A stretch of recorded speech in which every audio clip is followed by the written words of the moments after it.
सिंधु देश, आज बनेगा सिंधु देश।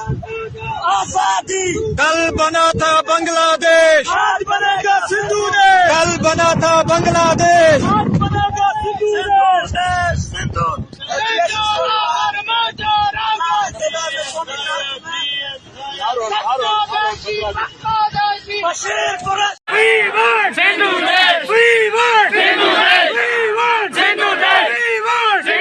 पहले बलोचिस्तान में, फिर गिलगित बल्तिस्तान में और अब सिंध में प्रोटेस्ट होने लगे हैं। पहले प्रोटेस्ट हो रहे थे कि हमें राइट दिया जाए, लेकिन अब कुछ लोग ये कह रहे हैं कि अगर पाकिस्तान गवर्नमेंट राइट नहीं दे सकती तो फिर हमें अलहदा स्टेट बना दिया जाए।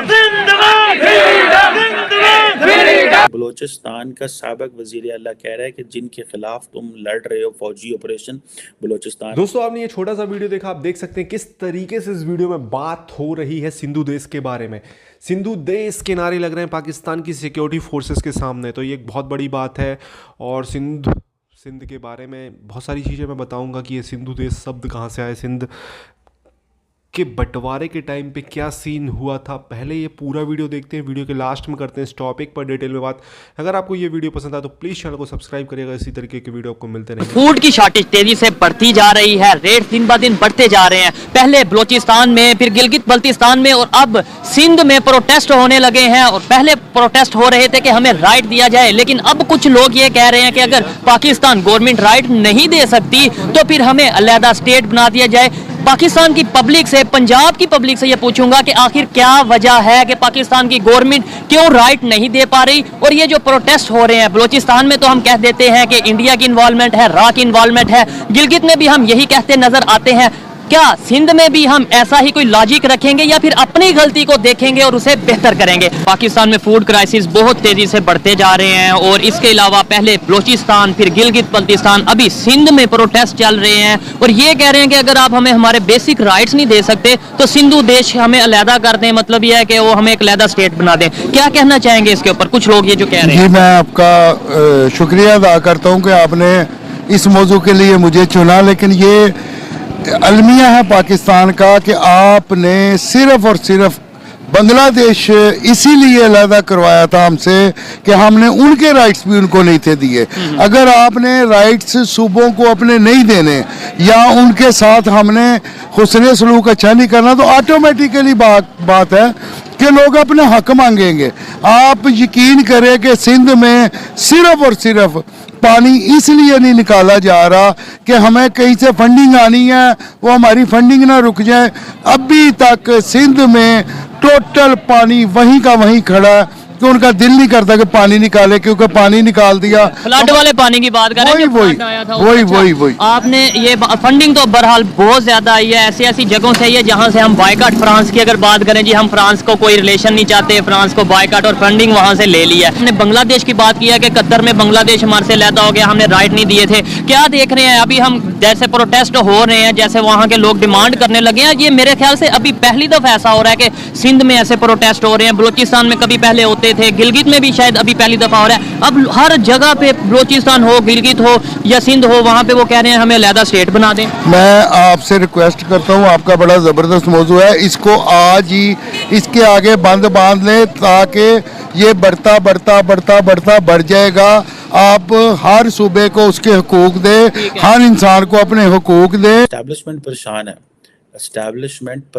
है। एस्टैब्लिशमेंट को इस चीज़ का अंदाज़ा है कि ये चीज़ें उनके हाथ से निकल गई हैं, लेकिन वो थोड़ा सा इसलिए परेशान है कि चीज़ें अनसेटल हो गई हैं। आप और ये जो बलूचिस्तान के लोगों से आप पूछे, जिनको हम समझते कुछ नहीं है, फ्रैंकली स्पीकिंग, बलूचिस्तानों को सियासतदानों की कोई वैल्यू नहीं है, इनके लोगों की कोई वैल्यू नहीं है।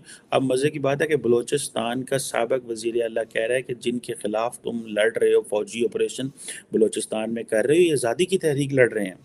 सो दैट इज़ वेयर आपका जो सारे का सारा जो सोशल कॉन्ट्रैक्ट है, मैंने, अगर आप, if you are watching me in this space, I have been continuously saying the entire social contract जो इमरानी मुआहदा है पाकिस्तान का, दैट इज़ आउटडेटेड। सब आउटडेटेड है, बिकॉज हमारी सारी अप्रोच ही टॉप डाउन अप्रोच है। ये वो है जी, जैसे ताज बरतानिया जो है वो एक वायसराय को कहेगा इंडिया में ये लागू कर दो, उसने लागू कर दिया। ये इसी तरह इस्लामाबाद रावलपिंडी जो है वो फैसला करेगा कि बलूचिस्तान के फलां इलाके में वो लागू कर दो। चाइना पाकिस्तान इकोनॉमिक कॉरिडोर क्यों फेल हो गया? सीपैक क्यों फेल हो रहा है? दुनिया में कोई भी इन्वेस्टमेंट वो आएगी वो फेल हो जाएगी जब तक उसको ग्रास रूट लेवल पे वो नहीं होगी। ठीक है, आप लोगों को जोर दबा के, धमका के, उनके करप्शन केसेस दिखा के, उनकी मूवीज जो हैं वो दिखा के कि देखो तुम मॉरली ठीक नहीं हो, तुम फाइनेंशियली करप्ट हो। और सारी बात है, अगर जनरल बाजवा के एसेट्स तक पहुंच जाएं तो जो सहाफ़ी पहुंचता है उसको जेल में जाना पड़ता है।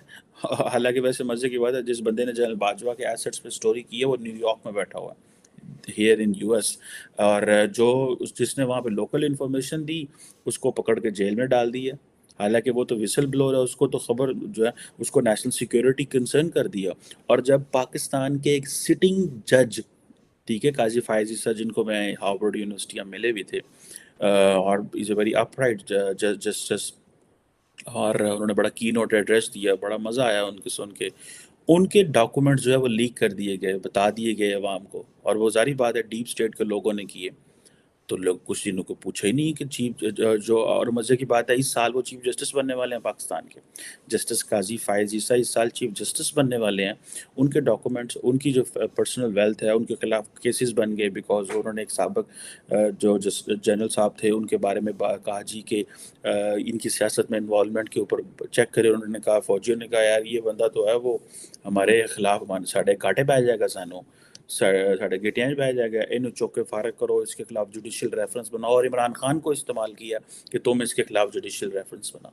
सो ये जो सारी कहानी है ना कि एक ग्रुप को दूसरे खिलाफ इस्तेमाल करो, उसको उसके खिलाफ इस्तेमाल करो, ये आउटडेटेड मेथड है।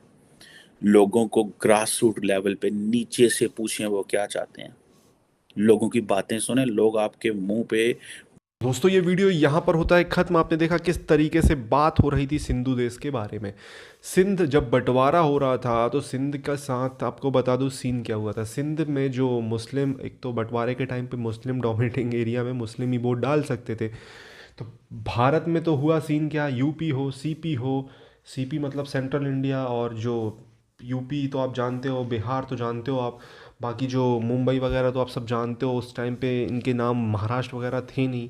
तो इनका सीन हुआ क्या कि यहाँ पे जो मुस्लिम डोमिनेटिंग एरिया थे इनमें मुस्लिम ही वोट डाल सकते थे पाकिस्तान बनाने के लिए। तो उन्होंने बढ़ चढ़कर पाकिस्तान को बनाने के लिए वोट दिए। सिंध में हुआ क्या था सीन, सिंध में मामला ऐसा फंसा था, 51% वोट गए थे पाकिस्तान के पक्ष में, 49% वोट गए थे इंडिया के पक्ष में। और आपको बता दूं कि इसमें वोट कौन डाल सकते थे, केवल मुस्लिम डाल सकते थे। तो सिंध के मुस्लिम आप समझ सकते हो, उनके साथ थोड़ा सा अनफेयर हुआ। बट यहाँ पे तो बढ़ चढ़ के यहाँ के मुसलमानों ने पाकिस्तान को बनाने के लिए वोट दिया था, और गए कितने थे ये भी आपको पता है। तो आप समझ सकते हो यार दोस्तों, सिंध में उस टाइम पे हुआ ये। और उसके बाद पाकिस्तान जब बना तो पाकिस्तान एक डोमिनेटिंग था। पंजाबी स्पीकर्स, लिखना वो भी नहीं जानते थे, पंजाबी बोल सकते थे क्योंकि उन्होंने लिखने पर बैन लगा दिया था। उर्दू को ही वो चाहते थे कि उर्दू ही सीखें। तो इस वजह से बांग्लादेश बन गया। जो बंगाली प्राइड वाले लोग थे वो बंगाल बना के निकल गए, पंजाब वाले थे तो इस तरफ का पाकिस्तान अभी तक संभाले हुए। लेकिन अब ये बस यहाँ पे सिंध वालों को दबाया जा रहा है, यहाँ पे बलूची बोलने वाले बलूच लोग हैं उनको दबाया जा रहा है। केपी वाले पश्तून तो आपको पता है उनके साथ सीन क्या है। और कश्मीर गिलगित बल्टिस्तान में तो हो ही रहा है हंगामा। आपको क्या कहना है इस टॉपिक के बारे में? हालांकि मुझे ऐसा लगता है ये सिंधु देश का बनना थोड़ा सा मुश्किल है एज़ कम्पेयर टू बलूचिस्तान, क्योंकि बलूचिस्तान एक ऐसी जगह है जहाँ पे पाकिस्तान के फ़ौज के लोग बहुत मरते हैं, और बलूचिस्तान के जो फाइटर हैं वो बड़े लंबे समय से सरवाइव कर रहे हैं, तो वो कुछ ना कुछ कर सकते हैं। बट सिंध की ऐसी सीन है कि सिंध में इतना ज़्यादा कोई हथियार लेके ये लोग नहीं करते नाटक। तो आपको क्या कहना है प्लीज़ कमेंट में अपनी राय दें। चैनल को सब्सक्राइब करें, इसी तरीके की वीडियो आपको मिलते रहेंगे। जय हिंद।